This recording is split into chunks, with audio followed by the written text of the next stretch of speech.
Chapter 19, Drugs. The human being's psychological split allows us to demonstrate the harsh reality of a superior level within each of us. When we've been able to verify for ourselves the concrete fact of two people within us, an inferior one on the ordinary, common, everyday level, and a superior one at a higher octave, then everything changes. In this case, we endeavor in life to act in accordance with the fundamental principles which we carry in the depths of our being. Just as there is an external life, there is also an internal life. The external human being is not all there is. The psychological split teaches us the reality of the inner human being. The external human being has his own way of being. He is a thing of many activities and typical reactions in life, a puppet operated by invisible strings. The interior human being is the genuine being. His conduct is processed by other, very different laws, and he can never be transformed into a puppet. The external human being does not do a stitch without a thimble. He feels poorly compensated. He feels sorry for himself. He is overly concerned with himself. If a soldier, he aspires to be a general. If a factory worker, he objects when not promoted. He wants due recognition for his merits, etc. No one can reach the second birth, be reborn again, as it's stated in the gospel of the Lord, as long as they continue living with the psychology of the inferior, common, everyday humanoid. When we recognize our own nothingness and internal misery, when we have the courage to review our life, undoubtedly we come to know for ourselves that in no way do we possess merit of any kind. Blessed are the poor in spirit, for theirs is the kingdom of heaven. The poor in spirit, or indignant of spirit, are actually those who recognize their own nothingness, shame, and inner misery. This kind of being unquestionably receives enlightenment. It is easier for a camel to pass through the eye of a needle than for a rich man to enter the kingdom of heaven. It is obvious that the mind enriched by so many merits, insignia, and medals, distinguished social virtues, and complicated academic theories is not poor in spirit, and thus could never enter the kingdom of heaven. In order to enter the kingdom, the treasure of faith is essential. As long as the psychological spirit has not been produced within each of us, faith is more than impossible. Faith is pure knowledge, direct experiential wisdom. Faith has always been confused with vain beliefs. Gnostics must never make such a serious mistake. Faith is direct experience of the real, the magnificent vivification of the inner human being, authentic, divine cognition. The inner human being, by knowing his own internal world through direct mystical experience, will obviously also know the internal worlds of all the people who populate the face of the earth. No one can perceive the internal worlds of the planet Earth, the solar system, and the galaxy in which we live, if we have not previously come to know our own internal worlds. This is similar to a person who commits suicide, who escapes from life through a false door. The extra perceptions of a drug addict have their own roots in the abominable Kundabuffer organ, the tempting serpent of Eden. The consciousness imprisoned within the multiple elements that constitute the ego is limited in its processes by virtue of its own imprisonment. Egoistic consciousness comes in a comatose state with hypnotic hallucinations very similar to those of someone under the influence of any drug. We can present this matter in the following way. Hallucinations from the egoistic consciousness are the same as hallucinations brought about by drugs. It is obvious that these two types of hallucinations have their original causes in the abominable Kundabuffer organ. Obviously, drugs annihilate alpha waves, then unquestionably the intrinsic connection between mind and brain is lost. This, in fact, results in total failure. A drug addict turns vice into religion.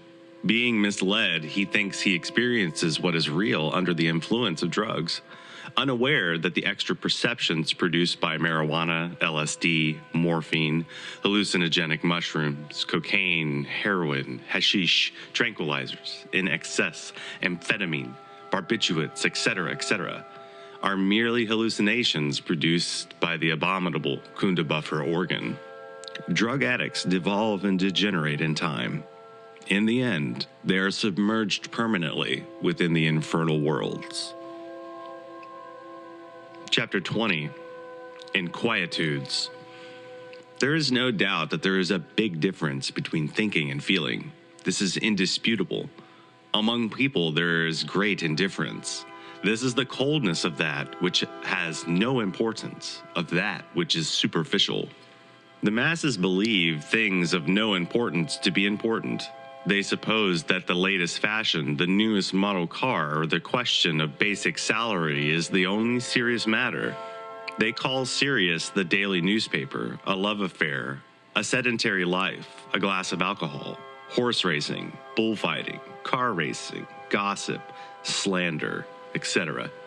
Obviously, when the modern human beings hear anything about esotericism, they respond with terrible coldness, or they simply sneer, shrug their shoulders, and indifferently turn away. This is because it is not in their plans, it is not of interest within their social circles, nor is it sexually titillating enough. This psychological apathy, this frightening coldness, is based on two things. First, the most tremendous ignorance. Second, the absolute absence of spiritual inquietudes. A contact, an electric shock is needed. No one gave this to them at the store, nor was it found in what they believed to be serious, least of all in the pleasures of bed. If someone were capable of giving an electric shock to an indifferent imbecile or a superficial woman, a spark in the heart, some peculiar reminiscence, an inexplicable something that is all too personal, then perhaps everything would be different. However, something displaces that secret voice, that initial hunch, that intimate yearning. This possibly could be a stupid triviality, a beautiful hat in some shop window, a delicious dessert at a restaurant, an encounter with a friend which later holds no importance for us, etc. Trivialities and nonsense, while having no particular transcendence, still have the power at any given moment to extinguish that first spiritual disquietude, that intimate longing, that insignificant spark of light, that hunch which unsettles us for a moment without our knowing why. If those who are currently living corpses, cold sleepwalkers in nightclubs, or simply umbrella salespeople in department stores on the avenue had not suffocated their initial intimate uneasiness, they would at this moment be spiritual luminaries, adepts of the light, real humans in every sense of the word. A spark, a hunch, a mysterious whisper, an unexplainable sensation felt sometimes by the butcher on the corner, by a shoe shiner, or a highly specialized doctor is all in vain. The foolishness of the personality always extinguishes the primary spark of light, later continuing with a coldness of the most frightful indifference. Unquestionably, people are swallowed up by the moon sooner or later. This truth is indisputable. There is no one who at some point in his or her life has not felt an impulse, a strange disquietude. Unfortunately, anything from the personality, however stupid it may seem, is sufficient to reduce to cosmic dust that which, in the silence of the night, disturbs us for a moment. The moon always wins these battles. She feeds and nourishes herself precisely on our own weaknesses. The moon is terribly mechanical, completely devoid of all solar inquietudes. The lunar humanoid is incoherent and moves in a dream world.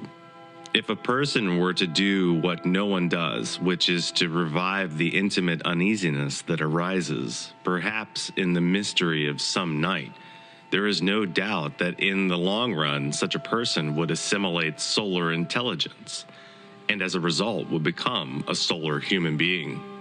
This is precisely what the sun wishes, yet these ice-cold, apathetic, and indifferent lunar shadows are always swallowed up by the moon. Then comes the leveling of death. Editor's note: the sun refers to the giver and supporter of life. It is a symbol of the universal cosmic Christ, also known as Quetzalcoatl, Osiris Ra, Apollo, Jupiter, Vishnu, Avalokitesvara, etc. Death levels everything. Any living corpse without solar uneasiness gradually degenerates terribly until it is devoured by the moon. The sun wants to create human beings. It performs these exercises in the laboratory of nature. Such experiments, unfortunately, have not produced good results. The moon swallows up people. Nonetheless, nobody is interested in what we are saying here, least of all the learned ignoramuses. They consider themselves to be mother hens or kings of the jungle. The sun has placed certain solar seeds within the sexual glands of the intellectual animal mistakenly called human being, which, when properly developed, can transform us into authentic humans. However, the solar experiment is terribly difficult due precisely to lunar coldness. People do not want to cooperate with the sun, and because of this, the solar seeds devolve, degenerate, and are unfortunately lost in the long run. The master key to the work of the sun lies in the dissolution of the undesirable elements we carry within us. When a human race loses all interest in solar ideas, the sun destroys it because it serves no purpose in its experiment. Since this present race has become unbearably lunar, terribly superficial, and mechanical, it serves no further purpose for the solar experiment, more than enough reason for its destruction. In order for there to be continuous spiritual disquietude, it is necessary to transfer the magnetic center of gravity to the essence, to the consciousness. Unfortunately, people hold their magnetic center of gravity within the personality, in the cafe, in the canteen, in banking transactions, in brothels, or the marketplace, etc. Obviously, all these belong to the personality, and the corresponding magnetic center attracts these things. This is incontrovertible, and anyone with any common sense can verify it directly for him or herself. Regrettably, reading all of this, the scoundrels of intellect, accustomed as they are to constant argument or to remain silent with intolerable pride, prefer to throw away this book with scorn and read the newspaper. A few sips of good coffee and the daily paper are splendid nourishment for rational animals. Nevertheless, they feel that they are very serious. Undoubtedly, their own pseudo-knowledge has deluded them, and the solar matters written about in this insolent book offend them greatly. There is no doubt that the bohemian eyes of the homunculi of reasoning will not dare to continue with the study of this book.